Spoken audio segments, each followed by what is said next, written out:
beaders, it's Gina from orchidandopal.com, and today I thought we'd finish up this pair of earrings that I'm creating from the links that came in the recent bargain bead box. I'm going to be sharing this project, or may already have by the time this video is shared, and it occurred to me I should just stop here so I can show you guys how I made these beautiful fringe earrings that are beaded directly on to these links. This design is so versatile because, of course, you can make your fringe as long and as colorful as you want and change up the pattern.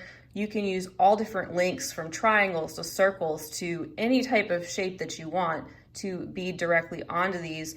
You may have seen brick stitch earrings that are similar to this, but in this one I thought it'd be fun just to show you how to directly bead on a loop of dangling seed beads off the end and what I do. Now, I'm no fringe earring expert by any means, so if you have additional tips and tricks to share on beaded fringe, we would all love to hear them down below, so feel free to leave a comment.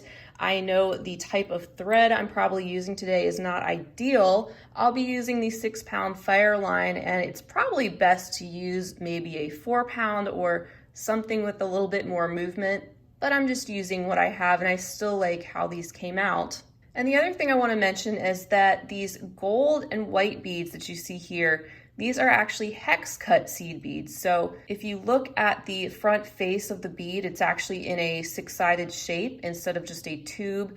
And that gives a little bit more sparkle to the ends of this fringe. And you can definitely just use seed beads if that's all you have, or delica beads, but that's something that's a little different that I wanted to point out. I will try to leave links to very similar products down below the video if you'd like to check those out. And if I'm able to find a link to these links as well, I will try to link that below the video.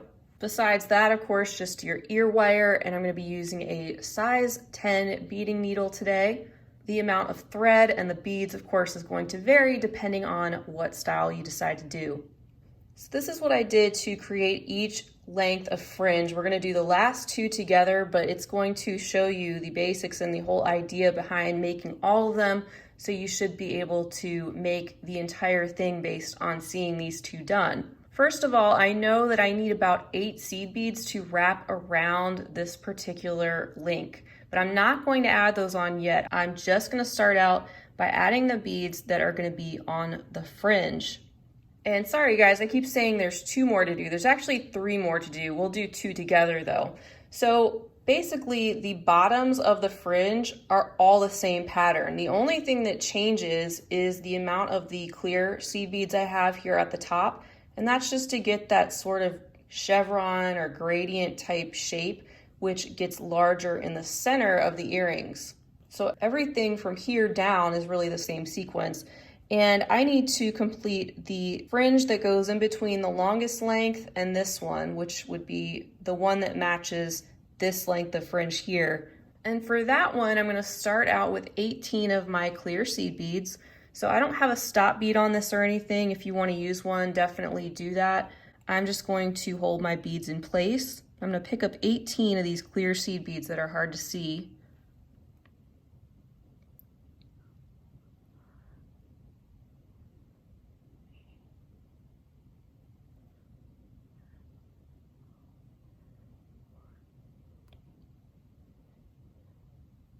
So that should be 18 on my needle, and I'm just going to pull these down, leaving a tail, because we're actually going to be using this tail. So you know what, I'm going to put a clip on this at the end. That's just something I picked up at the Dollar Tree a while ago. Nothing related to beading, but it grips onto the Fireline really well. I'm going to leave about a 6 to 8 inch tail. And then to follow the sequence that I have set out here, I'm going to be picking up a white hex cut, 2 clear, a white, 1 clear, 2 white, 1 gold, 2 white, 1 beige, 1 white, 2 beige, 1 white. So we're kind of creating this graduation of colors as one color blends into the next. I'm just going to pull these down and put this next to my other fringe so you can see how that's matching up. And then I need 5 beige, 1 gold, 2 beige, 1 gold, 1 beige, 3 gold, 1 beige, and 1 gold. And you can see that's matching up there at the bottom. And then we need to create this bottom loop. And I did this by first picking up 6 beige. So don't worry about the gold one on the end at this point. Just pick up the 6 that are gonna form that loop, just like that, and pull those down. And then I'm going to take my needle and go back through the first 3 only. And that creates that little loop, and you can pull that down to your other beads. And then I'm gonna pick up the bead that I want on the end, which is the little gold one, and I'm gonna go back up through the next 3 beads of that loop. Then I'm gonna go around this one more time just to keep it sturdy. So I'm just going through the first 3 on the left. I'm gonna not go through the gold at all and just go through the 3 on the right. And we have our little loop. And if there's a gap in between this and your other beads, don't worry, because you still have that other length of thread to use. Now at this point, I make a half hitch knot right there at the end of that loop of 6 beads. And I like to tighten that right up to the loop as best I can. And then I go through another few beads. So I'm just gonna go through the next 3. And I'm going to make another half hitch knot right at that point and tie that down right to the end of these beads so those are nice and tight. And then I'm just going to go through a few more beads, and I'm going to clip off my thread there, just like that. Now I'm going to take the clip off of this end. We still have the end of our thread over here to work with, and I'm going to put a needle on this end of our thread. So we have another length of fringe ready to put on, and it is going to go in between these 2 pieces of fringe. And I know I need 8 seed beads to go around the length, so at this point I'm going to pick up 8 of the clear seed beads to match the design.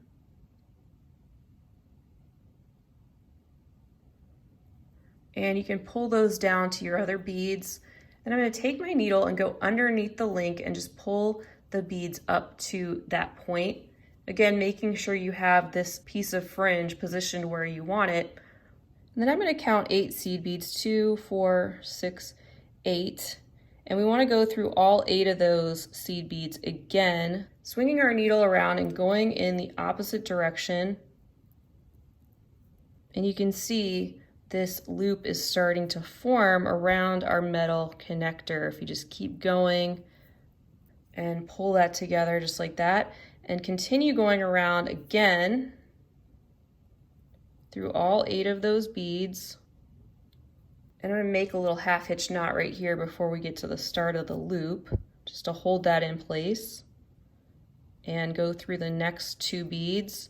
And I'm gonna make a half hitch knot right there at the base of the loop to hold those together in place. And then I'm gonna continue down through the fringe, just a few beads, and make another half hitch knot, making sure that we're tightening as we go. There's still a little bit of play there in the thread, which is okay. You don't want it to be so tight that your thread is buckling and it creates fringe that is not hanging straight, but you also don't want a big gap of thread either. So you have to play with the tension a little bit and decide as you go how many knots you need to do in order to create the most ideal balance. I'm running out of thread, so that's gonna be my last knot, and I'm just gonna continue on. Now with fringe, I mean, it's probably not ideal to go up and down your fringe too much because it's going to make your fringe a little bit less flowy, and you want the fringe to be as flowy and straight as possible, not buckling and twisting. But I am happy with the results of this. So I've got 2 more to do in order to finish this side of the earring. I'm gonna do 1 more and then we will complete the last one together, which is basically the same concept. All right, guys, welcome back. So as you can see, there are 8 strands done and we have 1 left to complete. We're gonna complete the 9th shortest strand over on this side. So we're gonna do just like we did before, except instead of picking up a larger number of clear beads at the beginning, this time I'm only gonna be picking up 2 and then going right into the additional pattern. So I need a white, 2 clear, another white, 1 clear, 2 white, 1 gold, 2 white, 1 beige, 1 white, 2 beige, another white. I'm going to slide these down and then pick up the rest. I need 5 beige, a gold, 2 beige, another gold, 1 beige, and then 3 gold,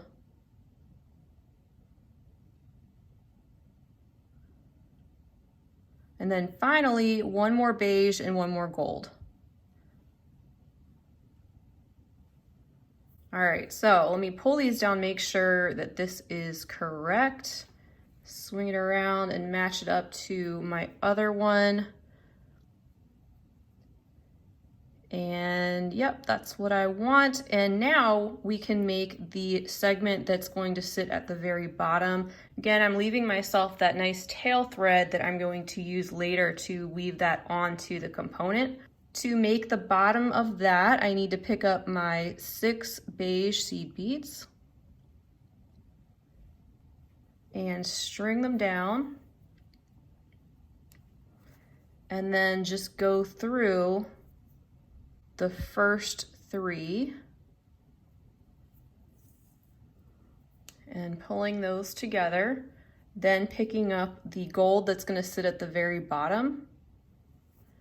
And now I'm going to go back through the next 3, pulling that.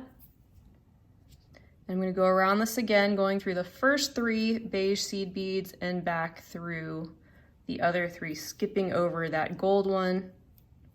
And then I'm going to make a half hitch knot right before those 6 seed beads and knot that down, then go through a couple more and make 1 more knot. I'll go through those 3 and make another little knot here, going under my thread to make a loop, passing through the loop and pulling that knot down. And there's the other beads there that I was holding with my other hand. I can clip that thread off. And then I need to add a needle to this other end. So there we go, and just like I did before, I need to string on 8 of these clear seed beads because that is what is going to wrap around the metal component. So I have 7, I need 1 more. I'll pull those down, pick up that component again, make sure that I am going on the correct side. So I need it to sit right on this end. I'm gonna pass my needle underneath the component and bring my beads up to that. And then I'm gonna count 8 beads, 2, 4, 6, 8. And I'm gonna go back through those first 8 seed beads.